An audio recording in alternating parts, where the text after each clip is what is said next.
that translates the assembler programs into its equivalent machine language program. Then, what is the meaning of LDR? Load the register. If you consider the pass-through of an assembler, what is the purpose of using the pass-through of an assembler? Which is a problem in case of one-pass assembler, which can be resolved with a two-pass assembler.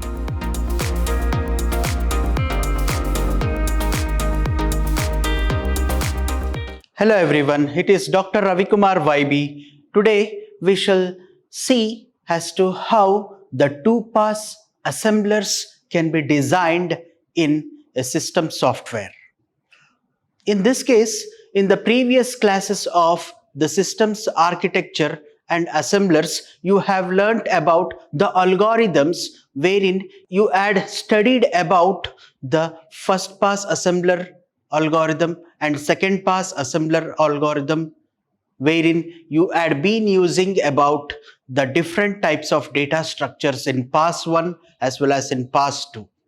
Now you will learn the same thing with pictorial representation along with the details of it.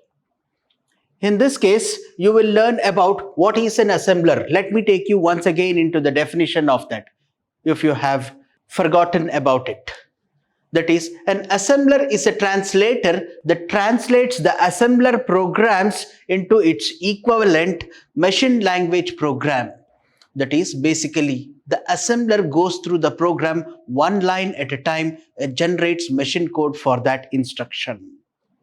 That means an assembler is a system software that goes through each and every statements of a program and generates the equivalent machine level and understandable code. Once when the code is generated in the machine understandable format, it has to move to the next instruction which is specified by the program counter.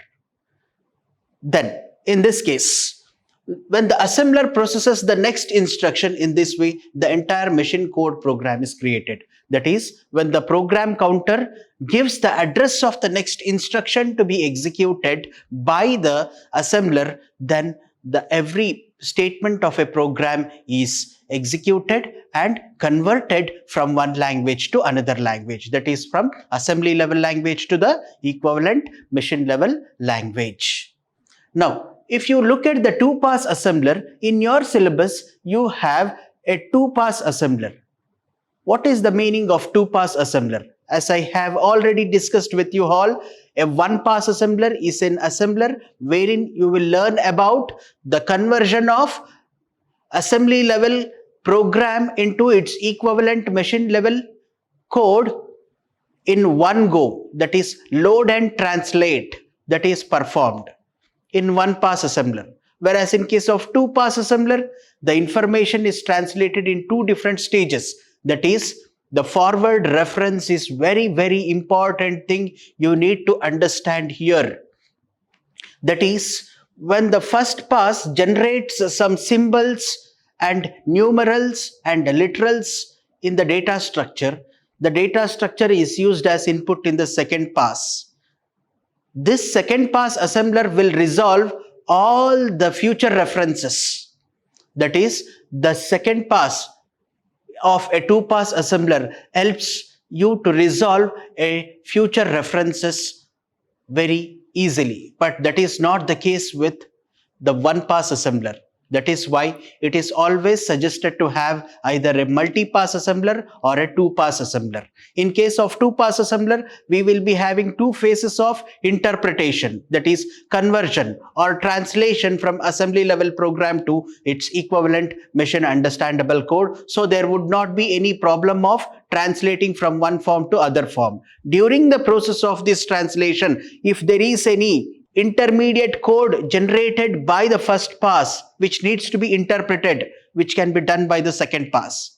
But that is not the case with one pass assembler. So it is always suggested and recommended to have an assembler which is having two pass or more than two pass assemblers. That is, in this case, you will have a symbol table, mnemonic, opcodes and operand fields. That is, initially I gave you the information that usually the programs are written with symbols, opcode, operand. Here the symbols or labels, I can say that these labels are used somewhere here and it is referenced or defined somewhere in the location 205, but it is used in 201.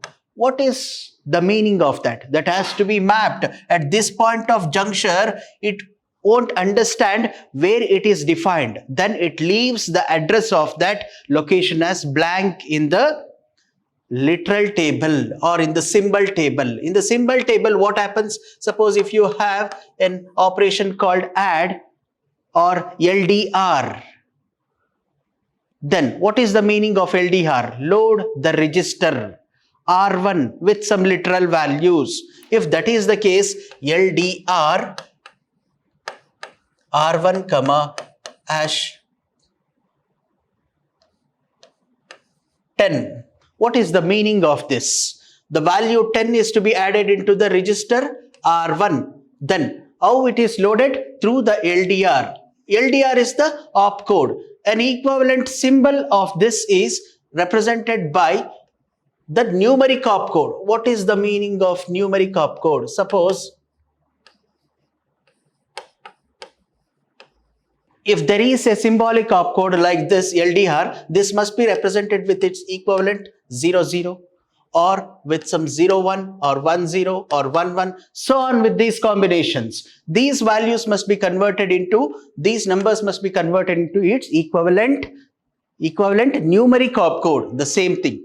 The symbol and mnemonic opcodes and operand fields. These are the three different symbols you will observe. Three different fields in a program that must be converted into its equivalent numeric machine understandable format. Then in the second step, you will learn about as to how you can build a symbol table. In this case, which are the symbols I am using here? I am using the symbols like L1, L2, L3 are the labels which I am using here. In case if I use those labels, that has to be mentioned in the symbol table and that must be resolved with certain addresses where it is defined in the program. Initially, it is left as blank because we do not know in the future where it is going to be defined in the program. So we will have the address of that location as blank in the symbol table in the initial phase of that. That is in the first phase, first pass of an assembler. Then location counter processing. Location counter always indicates the present address of that statement. That is the symbol where it is defined. That defines the location counter. Then construct the intermediate representation. If you look at this diagram, you will clearly understand that the source program is given to the pass 1, wherein it uses two different types of data structure. One of the data structure is optab. Second type of data structure is symtab. Symtab. So optab contains all the opcode information. The symtab contains all the symbols used here. Suppose in case of this optab, I am using LDR,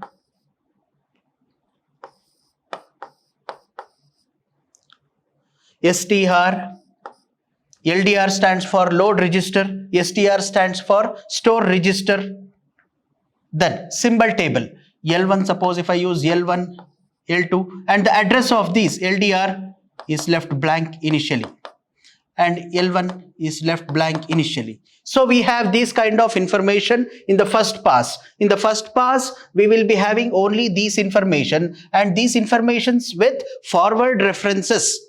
That is, forward references are resolved when the definition of that is encountered and filled with those values 204, 206, 202, 205. These are the labels I am going to use here. The address of these is filled and this is given as input to the, that is the symbol table is given as input to the pass 2 of the assembler. In this pass 1, it uses both of these data structure, first one and second one. Both these data structures are maintained here, and an intermediate code is generated from this. This intermediate file contains the information of this source code, and it is mapped with this SIMTAB. SIMTAB contains the equivalent information of the source program which is written in assembly level program. Then it has to be traversed and it has to be converted into an equivalent object code like 10101110. So on like that. This is called as object code generation. This is how the assembly level program written in this format is converted into equivalent object programs. So similarly, which are the data structures I am going to use in case of pass 1 of a 2-pass assembler? In case of this optab, I am using the opcode table for storing all those opcodes. Then SIMTAB for storing all the symbols used in the program. Then LITTAB, literal tab, is another data structure that helps me to store the constant values like number 10, number 2, number 5, number 6. All these are literals. Number 10, number 5. All these are literals. These literal or constant values are saved in literal table. Then pool tab. Then pool tab contains the information of all these information of the constant defined in the program, that is in the pool tab, also called as LTORG. Literal pool tab organization, literal pool organization. That is called as the pool tab, which contains the information of all the constants defined in a program. Next, if you consider the pass 2 of an assembler, what is the purpose of using the pass 2 of an assembler? Here it converts the mnemonic operations, that is the symbols. What is the meaning of mnemonic? Mnemonic means symbols with equivalent address is given as input to the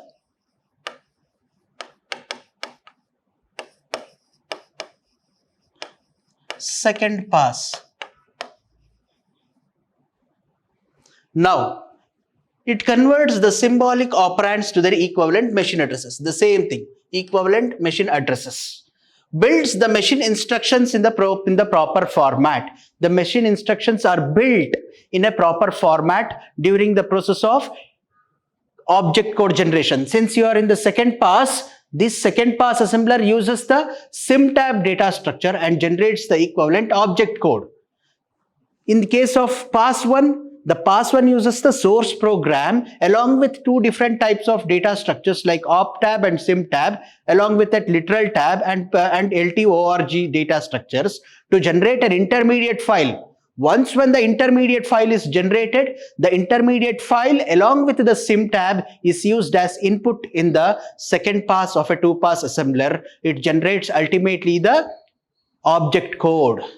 Now, converts the data constants to internal machine representations. What is the meaning of data constants? For example, if I want to represent the value 10, the equivalent machine understandable format, what is the value of that binary format? 1010. So these numbers are converted into this equivalent binary format. The same thing is represented here. Convert the data constants to internal machine representations.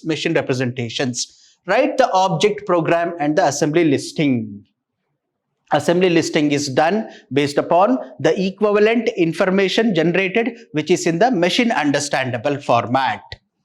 Next, synthesize the target program. That is, the main reason why most assemblers use a 2-pass assembler is to resolve the problem of forward references. That is, the forwarding references. That is, references to variables or subroutines that have not yet been encountered when parsing the source code. As I have already discussed with you, when you parse any of the source program, If you did not find any of the function definitions at the point of its usage, that is called as a forward reference, because the labels which you have found at the present instruction, which is defined somewhere else in your program, so it has to reach that definition and find out the address where it is defined. Once it is obtained, you can fill all those information of that definition in your op tab as well as in sim tab with all those address instructions. That is the reason we are going to use these kind of data structures like op tab, sim tab, literal tab and LTORG data structures. Next, a strict one-pass assembler or scanner cannot assemble the source code which contains the forward references, because since it is a one-pass assembler or a single pass assembler, it cannot resolve the forward references. The main reason behind one pass assembler is that it has a drawback of resolving the forward references. What is the meaning of forward references, which I have already explained to you? That is, these forward references cannot be resolved with single pass assembler. That is why the instructions of a program are converted into its equivalent machine code one by one. After processing one instruction, equivalent machine code is generated. After processing second instruction, equivalent machine code is generated. After processing third instruction, equivalent machine code is generated. That is the reason we do not have one pass assembler in our system softwares. These two pass assemblers or multi-pass assemblers are very much helpful in solving the problems of forward references. Next, some assemblers have been written to use 1.5 scheme, whereby the source is only scanned once, but the forward references are simply assumed to be the largest size necessary to hold any native machine data type. Please keep this in your mind. Some of the assemblers which have been written, which are in the format of 1.5. What is the meaning of 1.5 here? Once the entire program is scanned, it is scanned and it is processed. It is not repetitively jumped from one instruction to another instruction. That is, if I have a label L1, I cannot jump into the location of definition of L1. I can make use of that in the entire one scan, and I can translate it into equivalent object code. That is why it is called as 1.5 pass scheme. Then, the unknown quantity is temporarily filled in the 0 during the pass 1. In 1.5 scheme, the unknown quantity, suppose if you come across any forward references like this, that is LDR R1 comma number 5, STR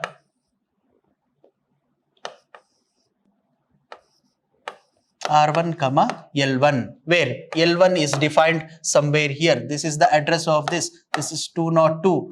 This is 204. This comes at 208. Then the label L1 is defined at this location 208. Now, in order to get the details of it, what happens? That is the unknown quantity. Which is that unknown quantity? L1 is the unknown quantity, which is present in the sim tab or in the opcode tab. In the case of sim tab, which is the information stored there, symbols used there. What does the opcode table contains? The opcode table contains these opcodes. Op tab. Now, L1 is the value which is present here. Where does the L1 definition is defined? It is defined at the address 208. But initially or temporarily, what is saved there? Initially, zeros are saved here in case of 0.5 assembler. And the forward reference is added to fix up the list. After pass 1, the 0.5, the pass goes through the fix up list and patches the output machine code with the values of all resolved forward references. That is, in case of pass 1, you will generate all these things. During the process of pass 1, these data structures are filled with these values with forward references.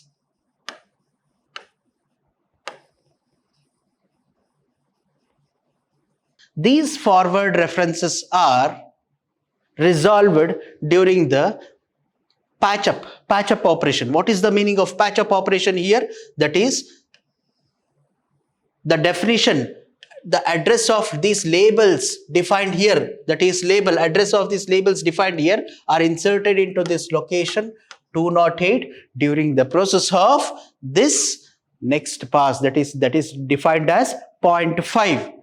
Now, all resolved forward references, this can result in suboptimal opcode construction but allows for a very fast assembly phase.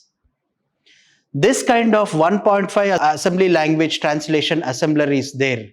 This 1.5 assembler will be comparatively faster and efficient than one-pass assembler.